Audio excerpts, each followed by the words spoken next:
Welcome in. You have found the fastest growing podcast for the food and beverage industry. It's Winning at Work. I'm Tony Moore, expert headhunter, semi-professional podcaster, and each and every week I'm interviewing CEOs, founders, and executives of the fastest growing food and beverage companies on planet Earth. I want to know what makes their brands and their companies different, better, special.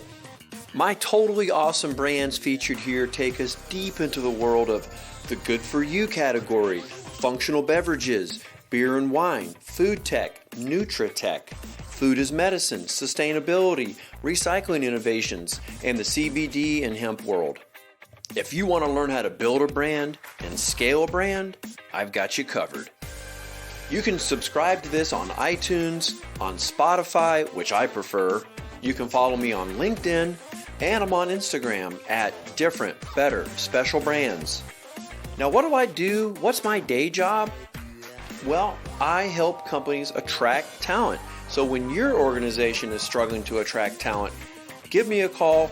I'll share with you what makes my system different, better, and special, and why we're so effective. All right, enough about all that. Let's get into today's episode. Welcome to Winning at Work. I am joined again with Thaddeus Thorne. Good morning, Thaddeus. Good morning, Tony. How you doing? Doing great. Seems like the world of plant-based food just continues to evolve. We keep discovering and finding more companies that are in this space that you know and love, or I should say for you, the natural space. Yeah, absolutely. Boy, and it seems like every day there's more and more coming out, and people making choices with their dollars to vote for these new brands and products that are better for you, better for the planet, more sustainable, everything. I think that the thing that's happening in the overall industry right now, Tony, is just it's creating more and more awareness and making people aware of what's going on out there. You know, I think back in the day, you had some of the older brands like Morningstar and things like that they've always been around, but now there's just so much more awareness brought to this whole space that people are getting more and more educated and starting to actually make choices, right? You have more choices to make, and why not choose something that is a little bit better for you or better for the planet, things like that. And on top of that, we've had a lot of investment money come into this space because it's now very evident, massive trends. And that's where we're going to be going today. I actually have Jim Ellis. He is the Chief Revenue Officer for MYCO Technology. Good morning, Jim. Hey, guys. Thanks for having me. You have really addressed a lot of these issues online. I've noticed that you've been at the forefront of discussing like what's happening in this plant-based food space, just in general. And you said a couple things that are kind of interesting that, plant-based foods, et cetera, they're not in decline, although there was a lot of talk, around that. But rather, food service providers are actually increasing their plant-based offerings. By 2030, Compass is shifting to almost 40%, into alternative proteins. And I fit into this category now. 42% of Americans are reducing their consumption of red meat. You've got about, 40 some odd percent that are considering, how do they start making those adjustments in their diet? And this is what I want to see from a food service standpoint, that plant-based menu offerings are expected to grow by 35% by end of year 2020. This is your wheelhouse. I mean, the company you work for now is literally supporting all of these trends. It sure is. And as backing out as an industry, we really need to get away from the sensationalism that accompanies the release of quarterly results by a company like Beyond, for example. We're over-relying, at least the folks who are releasing these types of stories about plant-based is in decline, and plant is at its end, and it's had its run, and that sort of thing. They're taking one small, tiny subset of data from one public company and extrapolating that to the entire industry. And it couldn't be more wrong. And we're leading the revolution in the change to plant-based 2.0, let's call it. We don't call it that often, but nevertheless, where is it going to next? And where it's going to is going to continue to increase. So MYCO is a company that I actually got exposed to, and actually Thaddeus and I both got exposed to MYCO when we had recently had a podcast with one of your investors, we were talking to Manna Tree, and they have a portfolio of really interesting companies, and we had noticed there was a company here that was dealing with mushroom fermentation. We were like, that's fascinating. We kind of started diving into this, right? That is trying to figure out, what is this? What's going on? Yeah. What is it? Well, I appreciate the question because MYCO Technology is a very unique company. I've only been here a year, so the honeymoon is over, though, but still the star hasn't lost its shine by any means. And quite the contrary, I'm more excited than ever about what the platform at MYCO Technology is enabling. We're really on an expedition and discovering new things through the power of mycelia. So what makes us different, what makes us better, what makes us special even, is just that. We're on an expedition that nobody else is pursuing like we are, especially at this scale. For us, it's about how nature can work its wonders to help us better meet consumer demand. And we're doing it, and we say this constantly, we're harnessing the power of mushrooms to enrich lives around the world. And we're doing it all through mycelia. Can you maybe talk a little bit about what mycelia is? Well, I'll tell you what, I never gave it a thought before I came here. I never ever gave it a thought before I came here. I just considered, if I did think about it, it was roots. And that is what it is. But mycelia is so much more powerful than that. It's the root system of mushrooms that spans the entire floor of the forest. And it creates some things that are much different than what you would ever expect. Yeah, I was fascinated by that. And where this is not a science podcast, but of course, I dug in a little bit and discovered that mushrooms, they digest things externally. And that's what this is all about, is all the enzymes and how it goes out and, breaks down matter or whatever it can find. And then it enables the mushroom to then consume and grow. And somehow you guys are harnessing this power. So the company itself now, you kind of have positioned it as a ingredients company. So you're able to provide solutions kind of across the spectrum of what food companies, food brands are wanting to give the consumer. Am I understanding that properly? You are, but let's not get off of mycelia for a minute, if you don't mind, if we touch on that just a little bit more, because that's really the foundation of it all within our platform. If you don't mind me touching on that just a bit more, because I know that a lot of consumers, probably like me, when they think about mushrooms, they think about the mushroom itself sprouting out of the ground. That's the fruit of the fungus. It's the reproductive element, or the organ, if you will, itself.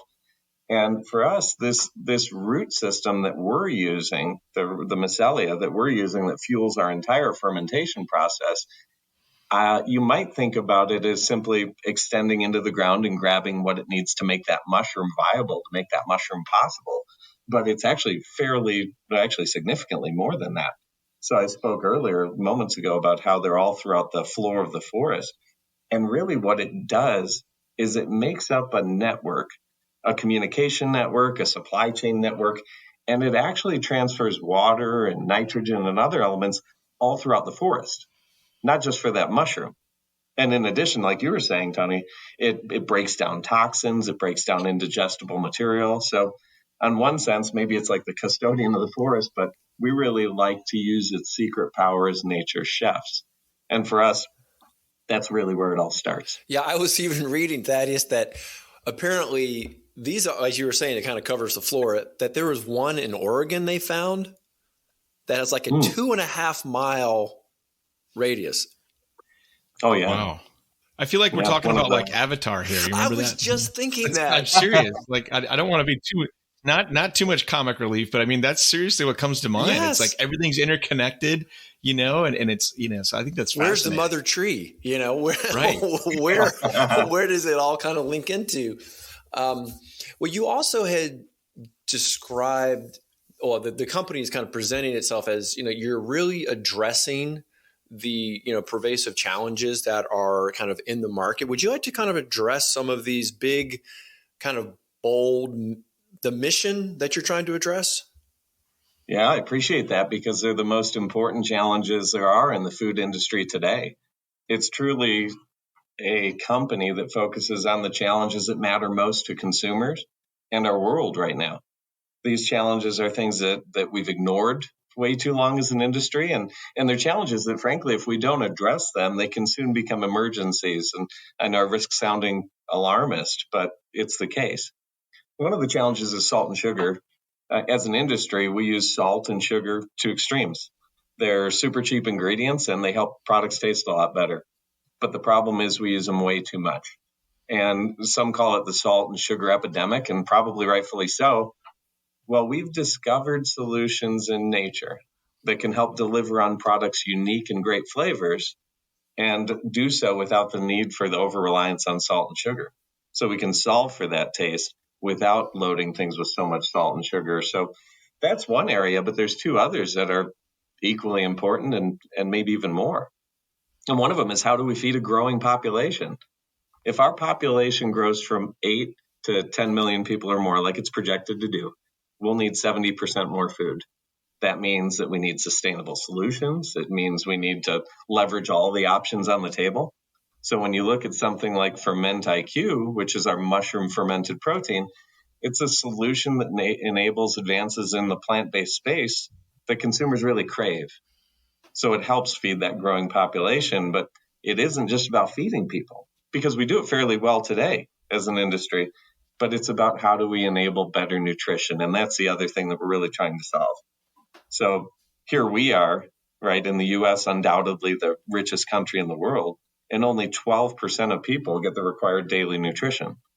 Wow. So whether we're here, it's amazing. So whether we're here where, consumers are shifting to caring more about what they put in their body and making changes accordingly, or we're in areas where food scarcity is a real threat to communities, nutritiously feeding our world is a cause more than anything. It's a responsibility more than anything, as are these other challenges that we take very seriously and that we work to enable every single day through this incredible platform. So, wow, that's very interesting information. So you've talked a little bit about flavor enhancement, but then also nutrition. Can you say a little bit more about the nutritional components and how that really affects the food and everything? Yeah, and Tony touched on it a bit earlier when he was talking about what mycelia do throughout the forest. They start to break things down. They take away toxins we spoke about. They start to digest in a sense. And what that does is it opens up the bioavailability of the nutrients in the protein. And it creates a product that your body craves, that your body not just craves, that your body needs, that works within what your body needs and provides you the fuel that you need to truly feed your body in a nutritious way. In addition, since it goes through the fermentation process, it does so in a way that makes it more digestible. So as we're eating these things, we don't have to worry as much about the bloating and the discomfort that a lot of times you associate with some of the plant-based eating that we have. Interesting. So I know that, we've talked a little bit about plant-based, but this technology is not limited to that space, correct? Or is it? It's certainly not limited to that space. Of course, our protein is a plant-based protein. We have complete proteins, which is a great alternative to soy, being an allergen that people tend to want to stay away from allergens. But in addition, when we look at the opportunity that we spoke about for flavor clarification and dealing with some of the off notes that there are in products, well, that extends far beyond plant-based.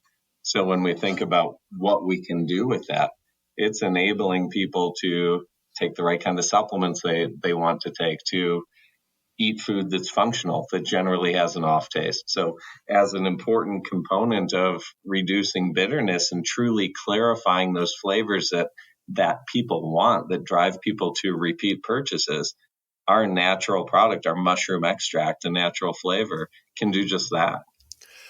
Wow. So you're really just looking at the challenges of, what happens in kind of that form, that color, that taste, and making it more accessible, more even appealing, if you will. Not only functional, but also attractive. Yeah, functional and attractive, and people will continue eating things that taste good. And that's why we eat so many things with so much sugar. And I'm one of the worst culprits of that. But we really think that we've unlocked the sixth sense of eating. Sounds like the old movie, The Sixth Sense, no doubt. But when you think about the broad application of what we can do and how we can help consumers do what they want, which is to feed their body foods that are additive, that help progress them, that help maintain this machine that we have here. We really believe that we're able to do that in a way that others can't, because people don't have to sacrifice with our product. They don't have to sacrifice in nutrition. They don't have to sacrifice in taste. People love our story. They love that we stand for causes that are greater than simply just corporate profitability, although we do have a strong commitment to our stakeholders, no doubt. People like the fact that they feel better, that they don't have the indigestion, that they can digest the product much better. And they feel better about buying the product overall because of these reasons. And when they do that, they do it, they enjoy it, and they tell their friends, and it leads to more sales. That's great. So we've talked a little bit about the technology and what it can do and what the mission is. Let's talk a little bit about the go-to-market strategy for your company and how you guys really approach the business. Maybe you can talk a little bit about that and where you're going with it. The most important thing we can do when we go to market is think about a variety of things that are most important to us. And it's about focus, and it's about responsibility, and it's about partnership. We have an incredible growth strategy and innovation team. They're leading the way to make sure that we focus on the most critical areas of our business. So we have unique commercialized ingredients, and we're targeting the areas where we make the best impact. We're leveraging protein in meat alternatives. We're enabling different functionality and performance in dairy alternatives. We're helping seafood alternatives taste much better. And that's a lot of fun because everybody likes to go out for different products as it relates to any of those different markets or have them at home. Well, but even in sports supplement, you touched on one, which is seafood, which is like the next frontier for plant-based, right? You're seeing a lot of these companies coming around. And so can you talk a little bit about that, or can you talk about anybody that you might be working with in that space? Well, although we can't talk about people we're working with because we want to make sure that we protect their confidentiality, there's no doubt that I can talk about what we do in that space. I have to give minus 10 points to Thaddeus there. Jeez. Minus 10. You were going so well, Thaddeus. That was a foul. Hey, it's only my second time. I'm sorry. No, but you're totally right, though. I have really been waiting to see more and more in the seafood world. I really do. And I know we've all kind of argued, look, documentaries are, sensational, right? And there's been some pretty sensational ones out there about seafood. So I'm really curious to know a little bit more about this because I'd love to find some alternatives that are more sustainable. Yeah, some of the plant-based seafood that's out there, the newest stuff, some of it's winning awards, from nationally recognized non-plant-based press. So the press that's out there front and center for everybody. And it's neat to see when they make that type of progress. It's neat to see the different texture, the different realness of it, if that's a word. And really what we enable throughout that is that consumer experience where they taste it and they say, you know what? I can definitely eat this. I enjoy this. And it's a great alternative if I want to have more of a plant-based focused, if I want to, whatever my cause is, right? People may come here to the plant-based space for nutrition. They might come here because of sustainability reasons. Maybe it's for animal rights. But whatever the case, we see it as our mission to help enable that taste a little bit better than it is, or a lot better than it is in some cases, and to unlock the nutrients with it. And outside of plant-based, when we talk about go-to-market, it's about supplementation. It's about wellness. It's about functionality. And we consistently perform well in that space. But when we're talking about go-to-market strategy, we can't overlook the fact that we balance all of these improvements, all of this progress that we're making across all these different categories with our need to continue our expedition. Because we have this unique platform, our mushroom fermentation platform. It has 55 patents and another 30-something pending. So we've built this thing and patented it to pursue continued development, the next discoveries that'll truly impact our world, equally impact our world like we are today. I was looking at just because, Thaddeus and I were kind of talking about the business strategy, and Thaddeus coming from the business world and in sales for retail and food service. Do you see a more of a trend that you're going to be found more in retail solutions, or do you find that this is going to be maybe more adopted food service, or maybe it's just going to be kind of broadly adopted? Well, It's funny that you asked that, because when I came here originally, I thought, of course, it'll be retail, because that's what we always hear about in the news. And that is the case. We're making huge impacts in retail. Some of the best brands that are on the market are either improving their products or innovating with us and coming up with some really, really unique and great things. And it's fun to see. But now that I'm here for a little bit over a year, I've got my legs under me, and I understand the fact that our applications apply equally to food service, and we're making significant gains there with some of the biggest players in the space. And I think part of it is because of the uniqueness. Part of it is because of the consumer experience that it creates. But I think the other thing, like I spoke about earlier, and I can't get past it, is the level of responsibility that we have as a company. We're driven to make a difference. Yeah, you certainly are. And I think we're really just kind of anticipating, what's going to happen next. And I know we can't really talk about that, but you guys seem to be totally invested in the future of food, and it's just kind of an exciting time. I know we've kind of been talking a little bit abstract, and it's hard to get super granular just because it gets into your customers and things like that, and we can't do that. And we can't get into your future partnerships, which literally stay tuned, I feel like is right is the right answer for that. So tell us a little bit about the day in the life of being Chief Revenue Officer, a little bit about that portion of your life, because I think that's something Thaddeus would totally relate to as well.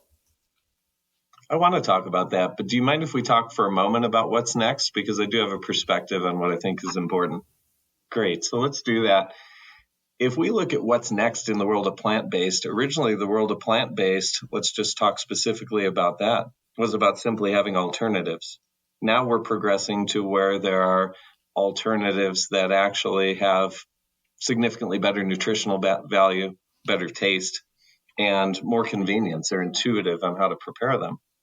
And when we look at what the next phase is beyond that, in my opinion, it's about companies that understand not only that, but that really promote their story, that really promote their cause. When we look across millennials and when we look across the I generation adults, 18 to 23-year-olds, 61% of them say that they'd switch to a company that support a cause that they believe in.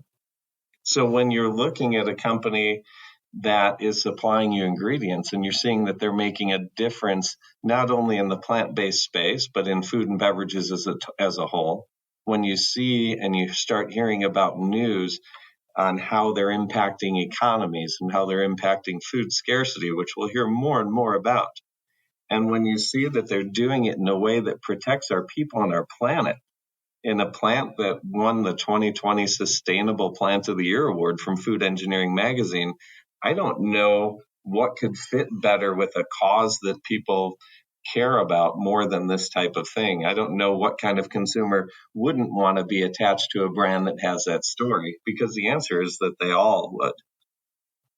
Yeah, I think, one of the things that I think a big challenge for people adopting plant-based has been this whole idea of nutrition. So there's companies that have gone out there simply with a mission to eliminate, animal products and things like that, but they've kind of skirted around the whole nutritional aspect of it. And I think there's some people waiting on the sidelines to really dive deep into plant-based.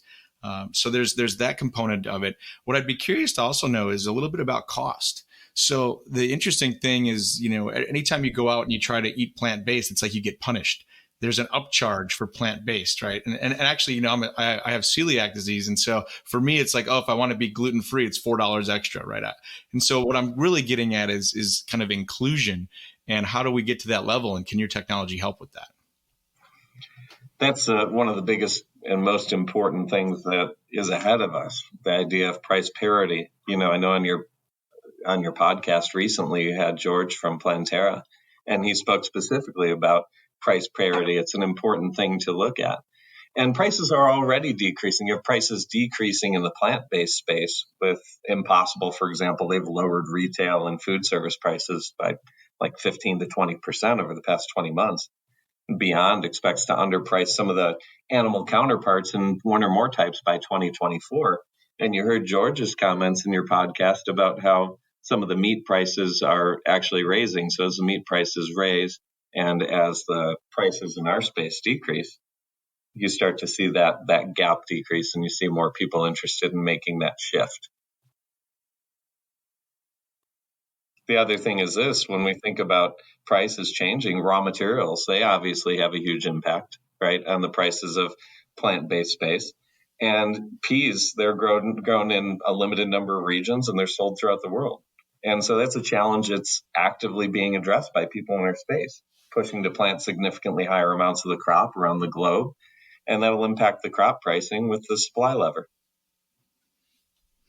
And then when we think about different things like big business involvement and technology advancement, big business involvement, we've heard recently about the Kraft Heinz partnership with NotCo, Hormel with the Better Meat Co, and others that are coming.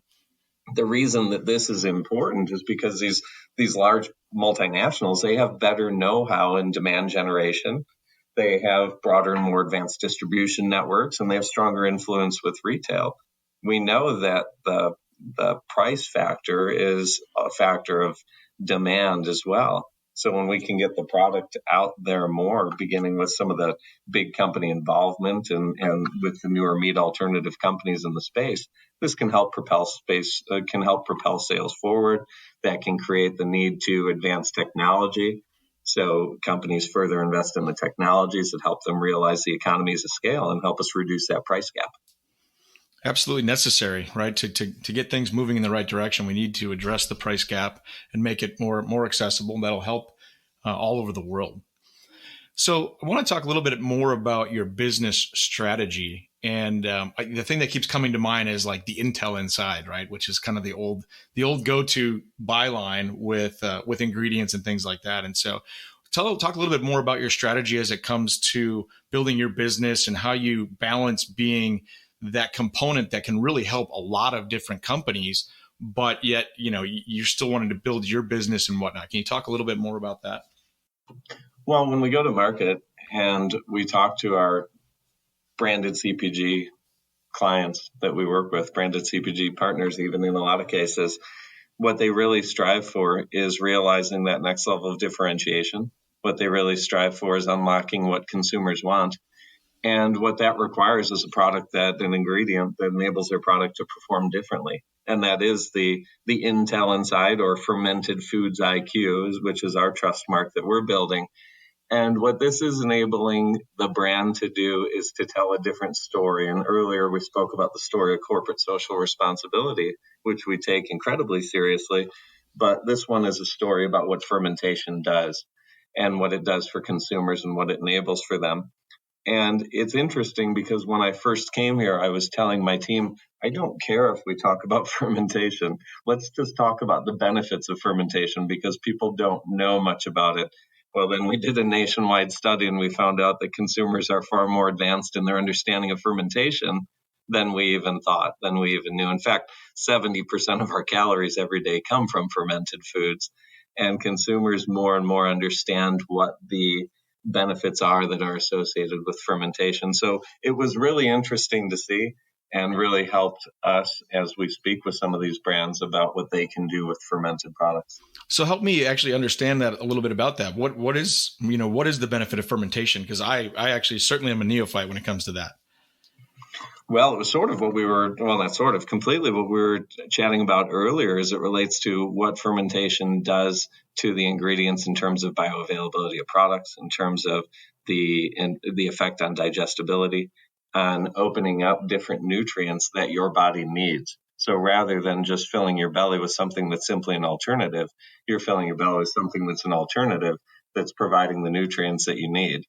When you can get a plant-based protein that's not an allergen, that's a complete protein, first of all, it has all the amino acids that you need, just like beef or just like soy, but not an allergen. And when you can do so in a way that opens up those nutrients and that enables the digestibility that we have, that's something that really unlocks and connects to a need that consumers expressly need constantly. I think what's it kind of has come full circle now, because one of my first questions was really what makes you guys, different, better, special. What that is translates 100% to what your branded CPG companies can now talk about. I mean, I love how you just said that, though. That is the intel inside. I didn't quite get your reference at first. And then I got the little audio clip in my head of intel inside. Oh, the computer chip. Got it. I thought that was some special food service code or something. No, you're talking about the dun dun dun dun, that little thing. I'm tone deaf apparently, but that. Welcome to the podcast, Tony. Okay, plus 10 for Thaddeus, minus 10 for Tony for being an idiot. There's one thing we just can't get away from, though. I mean, it's one thing to have this platform that's patented 55 times over and more to come. There's, one thing to have these ingredients that are so unique and different with the provenance, with the story that they have. But none of it's truly possible without the specialness of the people that all make it happen. And that's something that I just can't overlook for a minute, because we're a team of scientists, and not me, scientists and food scientists and business professionals that really view ourselves more as of explorers than anything. So we believe and we know that we're building something new. It's not available around the world. We hear a lot about fungal fermentation. A lot of that's just mold. We're doing it with mushrooms. It's entirely different, mushrooms versus mold. And it's something that overall it brings excitement, it brings fun, it brings passion, but also with a newer stage company, a younger company like we are, it also brings complexity, uncertainty, and probably sometimes a frustration that comes with forging a new path. So our team, what I'm always impressed about beyond just their sheer expertise and professionalism, is the fact that they maintain a forward focus, that they maintain a constructive and collaborative approach to building the business, to pursuing our expedition, whether it's focusing on new discoveries or forming the right solution for our customers, or defining our continuously emerging culture. So I can't overlook the people. That's really such a giant difference here at MYCO Technology. Yeah, clearly that's what's enabled you guys to just be as successful as you have and have all your patents. You've mentioned the word explorer quite a bit. So as we wrap up, I'm curious if people want to explore more about the company and kind of where they can find this, in products, other than going to your webpage, is there another way they can kind of figure out, like, hey, I want to start trying these things? How can they discover where to buy the end product? Well, there's a couple different ways, and I'm glad that you asked that, Tony, because one of the ways that I want people to explore with us is truly to come here, to come to Denver, to come to Aurora, Colorado. When you walk in this facility, right away you understand that it's different. You're able to be walked through this process of fermentation where you see that what our mycelia is being fed is simply fruits and vegetables to grow. So we grow it through this fermentation, and we grow it through this process that we have in our platform, and then introduce it to our fermentation process where it biotransforms the materials in a way that's completely natural. You're left with real products. You're left with food. So it's not that a situation like in the mold space where you're adding, milk proteins or egg proteins or flavors or colors or any of that stuff. It's all exactly what nature built. It just has steel wrapped around it. So on one hand, I really want people to come out here and to see it and to experience it and to collaborate with us so we can talk about what could be. That's what an exploration is all about anyway, isn't it? Well, what could be. And I would suggest you let Jim know before you show up. I would just, don't, maybe a heads up. Don't, I know it sounds like an open invitation. Yeah, I live in Chicago, by the way. So yeah, give me a minute to get on the flight and come out here. But yeah, the other way to try it is we're publicly out in the open with some of our customers. We've, of course, I mentioned George from Planterra. We've had press releases with Planterra. Ozo Foods is a great way to take a look at the Ozo brand from Planterra. Is a great way to experience what the plant-based space could be, because they're certainly out in front.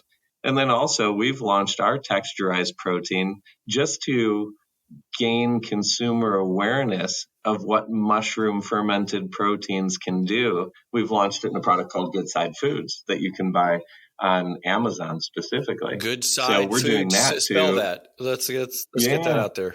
G-O-O, yeah, it's GOODSIDE, foods. So that's something that when consumers are looking to experience, okay, what could this be before I go and try the products that are available on retail, or when I'm trying the products in retail, it really helps them understand what the product could be and what they can do with it. So it's either on Amazon or goodsidefoods.com. And that's a good place to start to get your feet wet with what this next level of plant-based protein can be. So obviously being a B2B, it's really going to be up to the end customer how they want to introduce the idea of whether they're in partnership with you or not. So that's probably the best way to go is check out Plantera, which is Ozo Foods.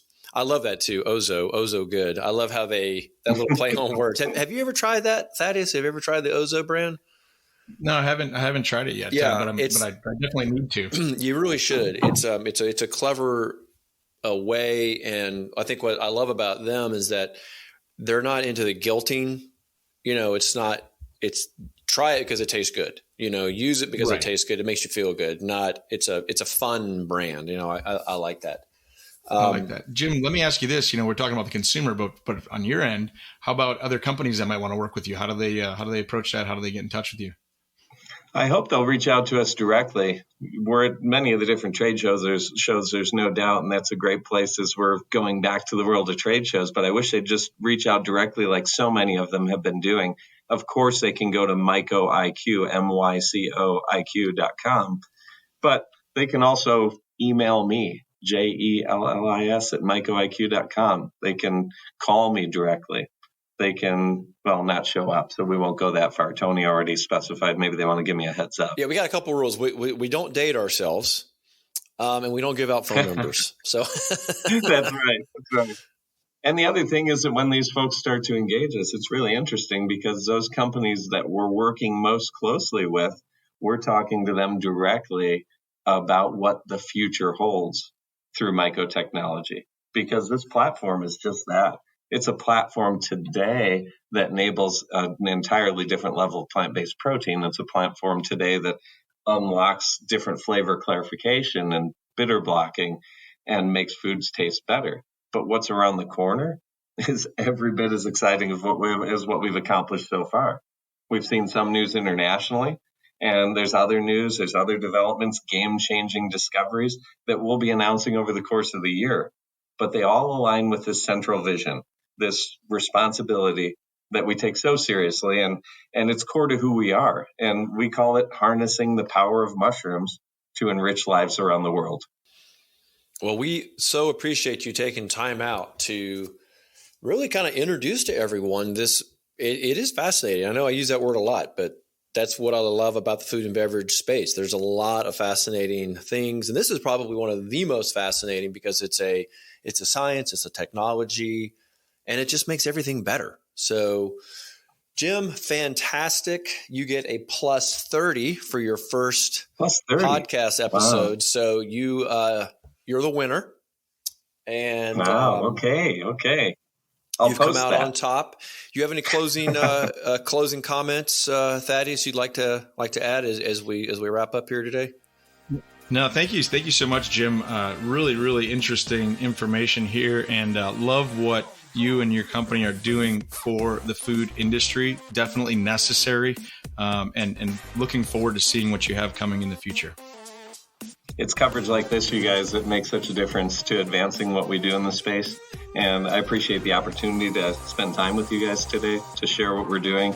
There's so much more to it that we can't possibly cover in a half hour or however long this ends up being. So we'd certainly love people to be out here directly with us, experience it firsthand. Thanks so much, you guys. Thank you. Fantastic. And we'll have to have a follow-up just to see what is going on in the world of mushrooms. And by the way, when I I was kind of joking around with Thaddeus. I said, typically we got a lot of product samples, and I said, I can't imagine getting mushrooms. And he was like, I don't know. It depends on what kind of mushrooms we get. So that's right. This could be a lot more interesting. This could have been a whole lot more interesting had you sent us some fermented mushrooms. So next time, load us up. Thanks so much. Everyone have a great day. Thank you. All right. Thank you.